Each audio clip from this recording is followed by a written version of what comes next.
इसके लिए जो सिंपल सा ट्रिक है वो ये है कि आपको जो नहीं दिख रहा वो लिख दो। जैसे परपेंडिकुलर डिस्टेंस पॉइंट P का अगर आपसे पूछा जाए वाई जेड प्लेन से, तो वाई जेड में क्या गायब है, एक्स गायब है ना, एक्स वाई जेड में से क्या गायब है, एक्स है, तो इसका परपेंडिकुलर डिस्टेंस क्या हो जाएगा, एक्स। लेकिन याद रहे एक्स को मोड में लिखोगे आप, क्योंकि अगर एक्स नेगेटिव भी दिया गया वहाँ पे तो डिस्टेंस नेगेटिव नहीं होता, बस इतना याद रखना है। ऐसे अगर वाई एक्स जेड प्लेन से पूछा जाए तो इसमें क्या गायब है, वाई गायब है, तो यानी एक्स जेड प्लेन से दूरी क्या होगी, mod y. X y plane से दूरी क्या होगी सर, एक्स वाई प्लेन से दूरी क्या होगी, क्या गायब है यहाँ पे, जेड, यानी कि ये मोड जेड।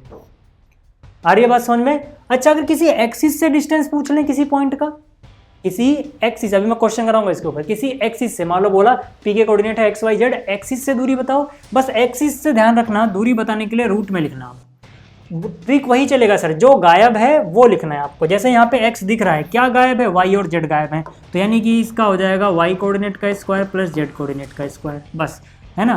फिर से यहाँ पे अगर देखो, अगर y एक्सिस से डिस्टेंस पूछा जाए तो y है ना, यानी कि क्या नजर नहीं आ रहा, x नजर नहीं आ रहा, z नजर नहीं आ रहा इसके नाम में, तो यानी कि ये हो जाएगा x का स्क्वायर प्लस में z का स्क्वायर। यहाँ पे मोड लगाने की जरूरत नहीं है sir, under root negative value नहीं देता है, ठीक है। चलो यहाँ पे z एक्सिस की बात करें अगर हम, तो फिर से क्या गायब है सर, x गायब है और y गायब है। अगर मैं ओरिजिन की बात करूं तो x y z कुछ ऐसा नज़र नहीं आ रहा, x y z में हम नहीं लिखते इसको, तो ओरिजिन 0 0 लिखा मैंने, है ना, 0 0 0 कह सकते हो आप इसको, है ना, क्योंकि अभी हम 3D में पढ़ रहे हैं 0।